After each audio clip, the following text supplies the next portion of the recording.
All right, we're going to talk about relational organizing tonight, everybody. I am so impressed. It only took a few minutes for the White Dudes for Harris call to devolve into sports trash talking. So I would have taken the over and lost, but excited to be here tonight. We are going to be talking about relational organizing 101, and that's just a fancy way of saying how to contact the people in your network. My name is Kelly Dietrich. I started and run the National Democratic Training Committee. We are a completely independent democratic organization with one mission and goal. Any Democrat who wants to run for office, work on a campaign, or be a local leader, we believe should have access to the best practices, resources, and trainings to help them be as successful as possible. All of our 120 plus courses online are completely free and available. We run weekly, usually a couple hundred a year, online trainings on everything from so you think you want to run to relational organizing. And that's what we're going to talk about today. So thank you very much. I am from St. Louis, Kansas City, now in Chicago, a proud girl dad and a huge Kansas Jayhawk and Kansas City Chiefs fan. So if we really want to talk some trash, bring it at me. Of course, that means college basketball, not college football. We don't need to talk about that. My contact information is down at this slide, and I will put this back up at the end of the presentation for anyone who wants to get in touch with me or at traindemocrats.org. We'd love to help any way we can. Now, tonight is the first in a series of 6 trainings we're going to be doing. Thank you all very, very much for taking time tonight to learn how you can help elect Kamala Harris as the next president of the United States. This is not rocket science, but there are some best practices, and we want to show you how to do all of those. So tonight, we're going to do relational turnout and mobilizing your network. Next week, we're going to talk about using your personal story to connect with voters. Just like Sean mentioned, finding your why. We're going to talk a little bit about that later on as well. But your why is, why are you doing this work? We'll talk about ways to create effective calls for action, how to talk to people at a door and make certain you're getting that right pensive pose that Sean mentioned. That was the best take on canvassing ever, by the way. I loved that. And then finally, there'll be tips for phone banking and how to help supporters make a plan to vote. So that's the plan for the next 6 weeks. Please join us for any and all. Tell your friends to join us. We will be here. So let's get started with this evening. We have 2 goals tonight, everybody. We want you to learn how to be effective in turning your personal network out to vote. If we're going to win this election 48 days and a wake up from now, we need you to contact anyone and everyone you know. And to do that, we're going to help you understand the fundamentals of relational organizing. So let's start with a quick icebreaker. I know everybody's rolling their eyes. Don't worry, we're not going to break you out into small groups. I promise. Are you more likely to accept advice from a stranger or a person you already know and trust? Go ahead and throw your answers in the chat there. But this is important when we think about the ways that we make decisions, how people influence us. And I'm going to be referencing all of our moms later tonight. Let's talk about the motivating power of relationships. Now, I'm not going to, talking about relationships can be intimidating. That's not the kind of relationships we're talking about. Relational voter turnout is simply a tactic to tap into the social networks we all have. We want to challenge supporters of a candidate or a cause to spur their own network into coordinated action. So that means for the hundreds of us on this call, how do we connect with our friends, our family, our colleagues, our fellow parents at schools, right? This can be applied in many different ways, but tonight we're going to talk about getting out the vote. And in political terms, that's GOTV. And the core concept is simple but powerful. People are much more likely to be moved to action when that call comes from someone they know and share values with, right? Think about that for a minute. It's not just know, but share our values, right? That phenomenon it's social pressure. It's the cornerstone of what makes relational tactics work. Now, we put this together and we talked about social pressure in the notes here and how to describe to everybody. I was like, y'all, this is easy. Social pressure, us talking to our friends, our colleagues, right? We want to ask them to do something on a one-to-one level. And that applies to politics in a very simple way. We can call to action, right? I need you to come vote. That can happen in person. That can happen over text. You can do it through a phone call, right? We can ask people to, bring a friend. If you've been asked to bring a friend to vote, come to an event and bring 3 people, right? Or vote tripling. And that's going to be the primary focus of many of our examples today. Vote tripling is texting people in your contacts, getting them to commit to voting, and then encouraging them to get 3 more people to do the same thing you just did, right? Now, there are some very easy examples of this out there. If you ever went to the Joe Biden for President site, they would ask you to download and share social media examples. Super easy lift. And what is the point of this? Well, they want the people who know and trust you to see that you're supporting Biden-Harris, now Harris-Walz. Because people share your values. We look to others for that confirmation. So why do campaigns take this approach, and why are we taking your precious time tonight? On every campaign, whether you're running for school board or president of the United States, you have 3 limited resources. You have time. There are 48 days in a wake up till election day. No matter what happens, that's not changing.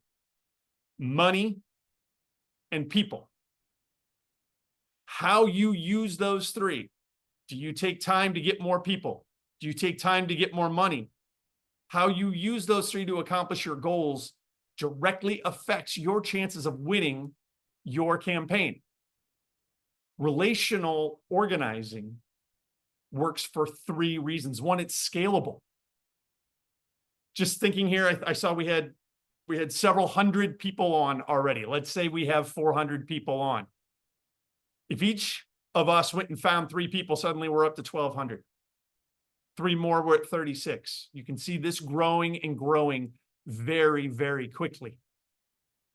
It's also highly cost effective. This costs the campaign absolutely nothing, right? That money can be spent on talking to the targeted swing voters we know are going to swing this election. And Sean, if Sean's still here, I'm with him. I don't understand how this is close, but I'm not a swing voter, right? And then finally, it's hyper-targeted and efficient. We know our networks better than anyone else. We know people who may or may not be open to this message. For the campaigns who use this tactic, like we're about to do for Harris, it's a win-win-win, right? Nothing but upside. All right. Now, let's talk about driving turnout in your network. The guiding principles behind relational turnout on an individual level are pretty intuitive, right? This is pretty easy. The steps you can take to put this in action are also straightforward, but we're going to go into detail on all of these, okay? We're also going to provide you with some tools to help you through this process, okay? Let's talk about evaluating and assessing your network. Now, later in the session, we're going to share a template to help you organize this. But who makes up your community and how are they positioned to each other? So In this example, Cameron's a parent-teacher association member. He could talk to his fellow members of the PTA, explain to them why he's supporting Harris, asking them to join him, and then asking them to talk to their networks. And you can see how this grows exponentially. Now, of course, Cameron's not just talking to the PTA. He's talking to his Facebook friends, his Twitter friends, X, whatever you want to call it, right? Whatever social network of choice you have. For me, it would be the guys at my basketball game. It would be the guys at my poker night, right? It would be my family back home in Missouri. Getting those people to understand why I'm voting for Harris, supporting Harris, asking them to join me, following up, and then getting them to do the same to their people. Now, later on in one of our upcoming sessions, we'll take a deep dive into helping people make vote plans. But the key takeaway is that when you reach out to people in your network, for example, if you send them a text, you want to encourage them to act with as much specificity as possible. The when, the where, the how. These conversations aren't only about making a vote plan, but you want to convey the urgency for voters to get out as soon as possible. So whenever possible, you want to share information and links like the one here that can enable people to learn when, where, and how they can vote. Okay? So the reason behind this is part psychology, right? If we ask someone to vote and they say, yeah, I'll do that.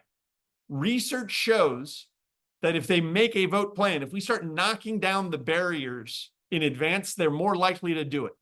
Because when the day comes, the time actually comes to go vote, even if it's voting early, right? But let's say it's voting in person, like, yes, on election day, I'm going to go vote. Well, all of a sudden they have to think about, is it before work or after? Do I have time to pick up the kid from school? Where is the polling location? When do I need to be back for dinner, right? Where am I going to park when I'm there, or am I walking over?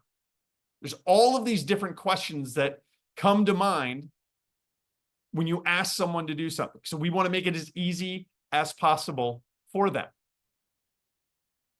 And we want to use social pressure. We want to use, this is, when I said we were going to talk about our moms, this is mom's guilt, right?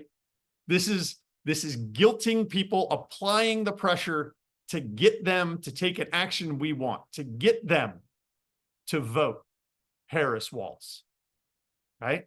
You can see a little bit here that I did myself. It was so convenient and beat the heck out of waiting in line on election day, vote early, right? We want you not to be afraid to apply this pressure. Sean said before he was nervous knocking on the door. Well, of course, we're all nervous doing this stuff. You may have some anxiety now thinking about reaching out to your network. That's okay. It's totally fair. What you have to do is remember that it's okay to be a little awkward, and it's perfectly okay to practice, right? Sit in front of a camera on your phone, your partner, a trusted friend, and role play this out. Get comfortable with the words, or have ChatGPT help you write it, for crying out loud, right? Whatever it takes for you to be comfortable, we want you to do. And as you reach out to people, you're going to document the conversations you have, right? Now, you can do that on your own. Some campaigns have an app that they may use. NDTC has built an organizing spreadsheet, and at the end of this, we're going to have a QR code you can scan to get access to that. One of the things that we want you to remember is you're going to need to reach out to people multiple times, right? You're not going to get them just once. Call, text, be politely persistent. As you do this, that anxiety creeps back in. That nervousness keeps coming back up. Remember your why. Remember why you're doing this work. My why, I have an 11-year-old daughter. She just started 6th grade. I do this work because I want the future to be better and stronger for her than it was for me. I do this work to make certain she can make her own choices about her reproductive autonomy. I do this work because she is my why. And so if that means I have to get on the phone or step in front of a training where I'm a little nervous for a few minutes to help make the world a better place for her, I can do that. Find your why. Remember it. Draw on it. Hell, email me. I'll help you find it if you want. Everybody has a why. And don't be afraid to use it. And as you convey it, as you have these conversations, if you've texted someone for the 3rd time, you're calling and leaving that voicemail again. Yes, in 2024, voicemail is still a thing. Eventually, you're going to get people responding. Track it, right? You have to build your plan. Who all am I talking to? Then you have to execute, track it, and adapt it. Who do you have to go back and call again? Who said, yes, I'll go? Great. Follow up on election day. Follow up when mail-in ballots are delivered, right? Did you send it in? Did you go vote yet? Stay on top of them. We're doing this for our own whys and to encourage other people to go to their network, right? Because this scales very fast, right? So, sorry, getting a note here, making certain that I stay on. This scales very quickly. And if we can get everyone to do their networks, and if you got half the people to do their networks and they get half of their people to do their networks, pretty soon we're all over the country, right? This election is going to come down to that minutia. It's also going to help a lot of races down ballot. If you turn people out to vote for Kamala Harris, chances are they're likely going to vote for a lot more Democrats who are also on that ticket. That could mean the Senate race in Ohio or Montana, Texas, Arizona, right? It could mean the governor's race in North Carolina. I don't know if you all are familiar with the North Carolina Republican governor candidate, but that man is a piece of work. He is a scary individual who should not be anywhere near the levers of government. It's kind of like the whole MAGA movement at this point. It could also mean control of the House of Representatives, State House, City Council, and School Board. We always forget about how these down ballot races are so critically important for our country, our democracy. This type of relational organizing helps all of those. All right. Now, I mentioned that we had a tracker. We do. We've created a spreadsheet you can use to organize all the steps that we just covered, from documenting your personal network to logging into the conversations, to logging the conversations you have with them. Now, when you scan this QR code, it's going to take you to a Google spreadsheet. You can't write your information into that spreadsheet. You need to make a copy of that spreadsheet, okay? If you have trouble, you can email me. You can follow us at ndtc@traindems. We'll be happy to help you out. You can also, please, share this spreadsheet with anyone and everyone who can use it. And following this training, we're going to make certain to send you follow-up materials that includes a link to this spreadsheet. Okay? I'm going to pause a minute here to make certain that everyone had a chance to get that. And then I'm going to take some time to see if we have any questions. And I want to give a big thank you to Allie McWraith, who is part of my team, who is also here helping out. Allie, can you let me know if we have any questions in the chat? Would be great. Awesome. These can be questions about relational organizing. They can be questions about the Kansas Jayhawks' chances, questions about what to do in a poker game. Happy to answer any and all. Really, let's keep it to politics. Okay, what do I do if someone refuses to vote or gets in an argument? Totally fair. Totally fair. Guys, it's okay to get a no, right? We talk about this all the time at NDTC. Getting a no is actually a good answer because you know exactly where you stand, right? We talked before about every campaign has limited time, money, and people. Well, if you have to call the same person over and over and over, you don't know where you stand. If they say, yes, I'll go vote, wonderful. That, mission accomplished. If they, well, I don't know, can you call me back? That's taking more of your time. If it's like, no, dude, I'm a Trump supporter. Okay, great. I'm out. You don't have to spend any more of your time with them. It's totally fine. And you know your network, right? Rob is asking the best way to talk with undecided voters. Rob, this is a great question. And we're going to have an upcoming training that's going to a lot more detail. But I will give you the Cliff Notes version here. We're Democrats. We really like to use logic and common sense, statistics, white papers, right? There's a joke. Democrats show up to a gunfight with white papers and statistics, right? If common sense and logic motivated voters and worked on people, the world would be a whole different place. You know what works with people? Stories, emotion, right? Talk about your why, share your values, right? The Republicans are really good at this. They use emotion all the time. Now, it's emotion that we think is horrible, right? It's fear, it's divisiveness, it's hate. We need to, though, learn from the opposition and use emotion ourselves, right? Stop using statistics to back things up and talk about the outcomes we want to see. So if you're talking to an undecided voter, let me tie this back again to what Sean was talking about when he went canvassing. If you're talking to an undecided voter and they ask you a question about an issue, well, where does she stand on the environment?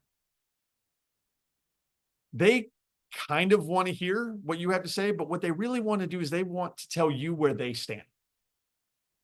Give people a chance to explain themselves, right? Let them be heard. You do by no means need to be an expert about the campaign and know every policy and every stance that Harris has ever taken. You can bring it back to your why, right? If someone asks me about the environment, we go on, and look, I'm not an environmental expert, but I'll tell you, like, listen, I know climate change is real, and it means that my daughter is going to have a hell of a different daily life than I do, right? I'm not prepared for a world where the only animals we can see are in the zoo because it's too hot, right? Penguins and polar bears no longer exist. These are bad examples. You got to find the ones you're comfortable with and use emotion to convince people. Okay. I am going to make certain we get the next slide up. You are better positioned than any campaign to know your network. You know these people. You're not cold calling people you don't know, right? You know better than the campaign who's likely to vote and who's not. For the purposes of what we're doing here, if you think someone is likely to vote, call them anyway. Call them anyway. Make certain, right? Get them to make that vote plan. We need every vote this year. So don't be shy, okay? And to be most effective, After you've assessed that network, make certain you're asking them a specific action. You can ask them to vote early. You can ask them to vote on election day. What are you comfortable with? What do you want them to do? Right? This is about you, your network, you being comfortable. Okay? But make certain it's specific. Make them tell you no. And apply that gentle social pressure, that little bit of guilt. Okay? And finally, track what you've done. How's it going? You can use the spreadsheet. You can use, there's an app called Reach that some of the campaigns are using. Whatever way you do it, please make certain you follow up. Life gets in the way of a lot of things. I may have told you I'm going to go vote, and then crap, the kid got sick and I had to take the dog to the vet, and all of these things start happening and it gets away from me. Call me, remind me, text me, right? Whatever it may be. All right, everybody. NDTC is always trying to get better at what we do here. One of the things I'm going to ask is, this is a trainer evaluation. Please scan that, fill it out. Let me know how I did. This is a brand new short version training for us, made just for white dudes. We are eager to hear how we can get better. Okay. This is also going to be in the materials we send you after this call. All right. I'm going to give a minute there. And next week, we're going to talk about how to connect with voters through personal stories, right? How do we motivate the action? We touched on it a little tonight. We're going to go into it deep, deep, deep next week. Everybody, that's my contact info. Again, my passion, my joy is getting people involved in politics and democratic politics, right? So if you have questions, if you want to learn more, hit me up. I'm happy to talk to you. You can follow us at traindemocrats.org. All of our social handles are at traindems. All right, everybody. Really appreciate you taking time out tonight. I appreciate it. I appreciate it not just for what you're doing for our country, but what you're doing for my daughter and her future. Forward, not back. Hope and joy. 48 days and a wake up. Ross, thank you so much for having us. We're excited to be here all week, or the next 6 weeks, not all week.